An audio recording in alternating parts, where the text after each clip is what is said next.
신약성경 211면 사도행전 14장 8절에서 18절 말씀 우리 다 함께 한 목소리로 읽어보도록 하겠습니다. 루스드라에 발을 쓰지 못하는 한 사람이 앉아 있는데 나면서 걷지 못하게 되어 걸어본 적이 없는 자라. 바울이 말하는 것을 듣거늘 바울이 주목하여 구원받을 만한 믿음이 그에게 있는 것을 보고 큰 소리로 이르되 내 발로 바로 일어서라 하니 그 사람이 일어나 걷는지라.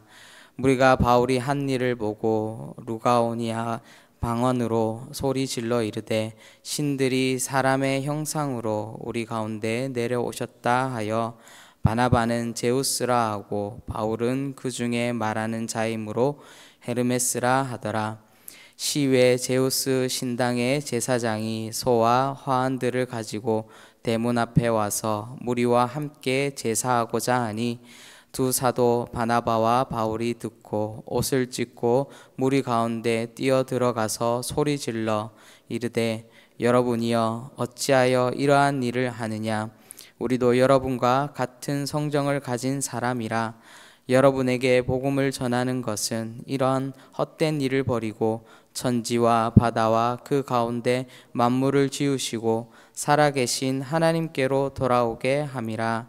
하나님이 지나간 세대에는 모든 민족으로 자기들의 길들을 가게 방임하셨으나 그러나 자기를 증언하지 아니하신 것이 아니니 곧 여러분에게 하늘로부터 비를 내리시며 결실기를 주시는 선한 일을 하사 음식과 기쁨으로 여러분의 마음에 만족하게 하셨느니라 하고 이렇게 말하여 겨우 무리를 말려 자기들에게 제사를 못하게 하니라.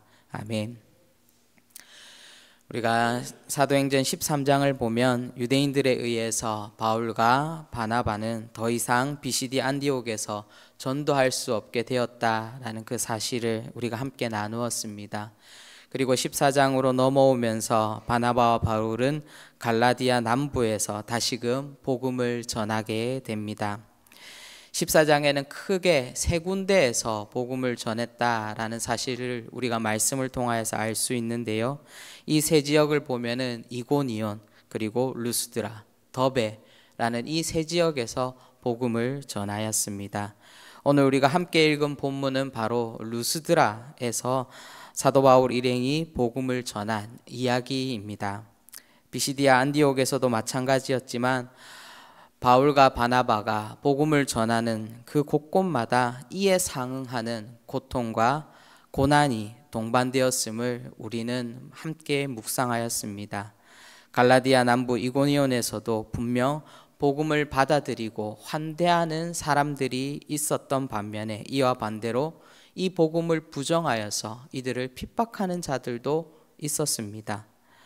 사도 바울 일행은 이러한 이고니온을 가까스로 도망친 뒤 루스드라에 당도하게 되었습니다. 루스드라는 이고니온과 약 30km 정도 떨어진 그런 가까운 도시였습니다. 사도 바울은 항상 도시에 도착하게 되면은 어디로 찾아갔습니까? 사도 바울 일행은 항상 도시로 들어가면은 그곳에 있는 회당으로 들어갔다라는 것을 우리는 이 사도행전을 통하여서 알 수 있습니다. 그런데 루스드라에서는 특별한 것이 있었습니다. 루스드라는 도착하자마자 회당으로 가지 않았습니다. 왜 회당으로 가지 않았겠습니까? 이곳에는 회당이 없었기 때문입니다. 즉 루스드라는 이방인들이 주로 거주하는 도시였기에 이곳에는 회당이 없었습니다. 회당이 없었다라는 것을 통하여서 우리가 알 수 있는 것이 무엇입니까? 그것은 바로 사도 바울은 회당이 있는, 즉 유대인들이 있는 곳에서 복음을 전하는 것과 바로 이방인들이 있는 그 곳에서 복음을 전하는 것이 달라야 됨을 알고 있었다라는 것입니다. 바로 복음을 전하는 다른 접근 방법이 필요했던 것입니다. 우리가 전도를 하고 복음을 전할 때에도 각각 사람들에게 다가가는 방식이 달라야 합니다. 복음을 전달하는 그런 대상이나 삶의 모습이나 그리고 살아온 환경이나 성격에 따라서 그 사람에 맞는 복음 전도 방법이 있다라는 것입니다. 그런데 오늘 본문을 보면은 성령께서 바나바와 바울이 복음을 전할 수 있는 그런 통로를 열어주시는 것을 우리는 볼 수 있습니다. 8절에서 10절을 보면 루스드라에 도착하자마자 사도 바울 일행의 눈에 들어오는 한 사람이 있었습니다. 바로 나면서부터 걷지 못하는 자가 이 사도 바울 일행의 눈에 들어왔던 것입니다. 9절에 보면 이 사람이 바울의 말에 주목했다라고 그렇게 성경은 말해주고 있습니다. 그리고 바울은 성령께서 주시는 마음을 통하여서 이 안진뱅이가 구원받을 만한 믿음이 있음을 확인하게 되었고 깨닫게 되었습니다. 그리고 나서 바울은 바로 그 자리에서 선포합니다. 무엇을 선포합니까? 일어나 걸으라 하고 선포합니다. 어떻게 되었습니까? 말씀을 보니까 이 사람이 일어나 걸었다라고 성경은 우리에게 말해주고 있습니다. 그리고 이 장면을 누가 보게 됩니까? 11절에 보면은 주변에 있는 수많은 무리들이 바로 이 안진뱅이를 일으키는 이 바울과 바나바의 한 일을 보았다라고 성경은 말하고 있습니다. 그리고 기적을 눈앞에서 경험한 사람들은 바나바를 제우스라 하고 그리고 바울을 헤르메스라라고 그렇게 말하고 있습니다. 이것은 그리스 신화에 빗대어서 바울과 바나바를 신격화하고 있는 그런 장면을 묘사하고 있습니다. 이방인들은 바울과 바나바가 사람의 형상을 입은 신일 것이다 라고 그렇게 생각하고 믿었던 것입니다. 그리스 신화를 믿고 이방의 여러 우상을 섬기고 있던 루스드라 사람들에게 보여진 기적은 엄청난 사건이었습니다. 그것은 이방인들이 바울과 바나바를 지칭하고 있는 바로 제우스와 헤르메스가 그리스 신화에서도 최고의 신으로 불리는 신들이었다라는 것들을 우리가 기억해 보면은 이 사건이 정말 놀라운 일임을 다시금 우리에게 알려주고 있는 것입니다. 그리고 사람들의 행동은 이것으로 끝나지 않았습니다. 더 기이한 일들이 그 다음 장면에 일어나고 있습니다. 13절을 보면은 이렇게 기록합니다. 시외 제우스 신당의 제사장이 소와 화환을 가지고 대문 앞에 와서 무리와 함께 제사하고자 하니 라고 그렇게 기록합니다. 루스드라 사람들이 바나바와 바울이 일으킨 기적을 보고 나서 그들을 이 땅에 내려온 신들이라 말하는 것을 넘어서 이에 그치지 않고 이를 위하여서 무엇을 준비합니까? 제사를 준비하고 있습니다. 무엇을 하려는 것입니까? 바로 이들을 숭배하려는 것입니다. 바나바와 바울을 신으로 여기고 자신들을 다스려 달라, 다시금 우리에게 이러한 기적을 베풀어 달라라고 부탁하고 있는 것입니다. 우리가 이 대목에서 알 수 있는 것은 기적을 본 이방인들의 반응이 어쩌면 굉장히 즉흥적이었지만 이들의 모습은 즉각적이었고 또 종교적이었다라는 사실입니다. 그리고 이 광경을 목격한 바나바와 바울이 어떠한 행동을 했는지 14절에 그 행동에 대해서 말씀하고 있습니다. 14절 상반절에 보면은 바나바와 바울은 옷을 찢었다라고 그렇게 성경은 우리에게 말씀합니다. 바나바와 바울이 옷을 찢은 것은 신성모독에 대한 유대인들의 통상적인 행동을 말하는 것이었습니다. 바로 말이 통하지 않는 사람들에게 바나바와 바울은 신으로 떠받들림을 받으려 하자 그들은 옷을 찢었다라는 것입니다. 바로 이 옷을 찢는 것에 무슨 뜻이 있겠습니까? 첫 번째는 나는 신이 아닙니다 라는 그런 의미입니다.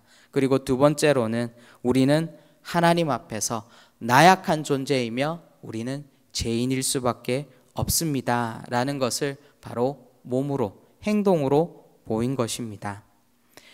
이러한 모습을 보면서 루스드라에 있는 사람들도 매우 당황했을 것입니다. 바나바와 바울도 당황했고 루스드라 사람들도 당황하였습니다. 그런데 이러한 상황 속에서도 하나님께서는 바울을 통하여서 말씀하셨습니다. 15절을 보면은 이 구절을 제가 쉬운 성경으로 읽어드리도록 하겠습니다. 여러분 어찌하여 이런 행동을 하십니까? 우리도 여러분과 똑같은 사람에 지나지 않습니다. 우리가 이곳에 온 것은 여러분에게 복음을 전하여 여러분이 이 헛된 일들에서 돌이켜 살아계신 하나님께로 돌아오게 하려는 것입니다. 하나님께서는 하늘과 땅과 바다와 그 안에 있는 모든 것을 지으신 분입니다. 라고 그렇게 말하고 있습니다. 저는 이 말씀을 묵상하면서 이 순간에도 하나님은 바나바와 바울을 통하여서 복음을 전달하시는구나. 복음은 어떠한 상황과 환경에 얽매이지 않고 역사하신다라는 것을 다시금 깨닫게 되었습니다. 자신을 신이라 추앙하는 사람들에게 제우스와 헤르메스를 신으로 믿고 있던 이 루스드라 사람들에게 상황과 환경을 이용하셔서 성령님께서는 바나바와 바울을 통하여서 무엇을 선포하셨습니까? 바로 하나님의 유일하심을 선포하셨습니다. 천지 만물을 지으시고 이 모든 것들을 움직이시고 있는 분이 하나님이심을 다시금 선포한 것입니다. 그리고 덧붙여 그들이 믿고 있는 신은 인간이 만들어낸 신에 지나지 않는다. 바로 우상이다 라는 것을 다시금 이들에게 알려주고 있습니다. 하나님에 대해서 전혀 알지 못하는 루스드라 사람들에게 바울과 바나바가 찾아갔습니다. 거기서 하나님은 이들을 통해서 기적을 일으키셨는데 자칫 잘못하면 이 기적을 통하여서 우상 숭배와 신성 모독의 죄가 발생할 수도 있는 그런 위험한 상황이 벌어졌습니다. 그러나 위기 속에서도 하나님은 바울과 바나바에게 지혜를 허락하시어 복음을 선포케 하셨습니다. 우리는 여기서 바나바와 바울의 행동에 주목해야 합니다. 바로 14절 상반절에 기록된 옷을 찢고 바로 이 행동에 우리는 주목할 필요가 있습니다. 앞서 이 행동에는 제가 두 가지 의미가 있다고 말씀드렸습니다. 하나는 나는 신이 아닙니다. 그리고 나는 하나님 앞에서 나약한 존재이며 죄인입니다. 라는 이 고백이 담긴 이 행동입니다. 바로 이 두 가지의 고백이 루스드라 땅에 복음이 심겨질 수 있는 결정적인 역할과 통로의 그 역할을 했던 것입니다. 사랑하는 성도 여러분, 여러분의 삶을 통해 복음이 흘러가 열매 맺는 삶을 살기를 원하십니까? 우리가 하나님께로 나아가는 모습을 통하여서 하나님의 이름이 드러나고 하나님의 기적과 영광이 드러나길 소망하시나요? 여러분이 주인 삼고 있었던 것, 그리고 나 스스로 나를 신격화하고 있었던 그 모든 것들을 우리가 내려놓을 때에 하나님은 우리를 사용하시어서 우리를 복음의 통로로, 그리고 또 우리를 은혜의 통로로 사용해 주실 것입니다. 신격화하는 것이 무엇인가가 대단한 것이 아닙니다. 내가 하나님보다 사랑하고 있었던 것, 내가 하나님보다 중요시하고 있었던 것, 내가 하나님의 이름으로 나의 유익과 나의 명성과 나를 자랑 삼으려 했던 그 모든 것이 바로 루스드라 사람들이 바나바와 바울을 제우스라 헤르메스라 말했던 신격화인 것입니다.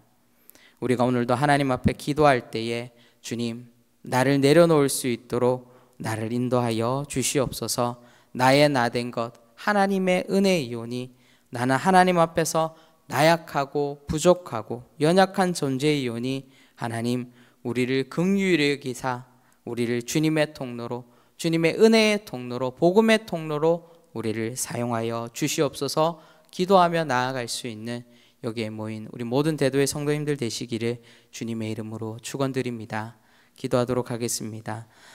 사랑의 주님, 내가 주인 삼고 있었던 그 모든 것들, 나 스스로 하나님 우상이 되려고, 신이 되려고 했던 하나님 그런 모든 하나님 마음들 다 내려놓고 하나님, 나는 신이 아닙니다. 하나님, 나는 하나님 앞에서 나약하고 연약한 존재입니다. 라고 하나님 앞에 고백하며 엎드리며 하나님의 능력을 간구하며 또한 하나님, 우리가 복음의 통로요, 은혜의 통로로 사용되어 질 수 있도록 주님, 우리를 인도하여 주시옵소서. 그리하여서 오늘 우리의 삶을 통하여서 하나님의 이름이 드러나게 하여 주시고 우리의 삶을 통하여서 예수 그리스도 그 십자가의 은혜와 사랑이 하나님 메마른 이 땅 가운데 온전히 흘러나아갈 수 있도록 우리를 인도하여 주시옵소서. 감사드리옵고 예수님의 이름으로 기도합니다. 아멘.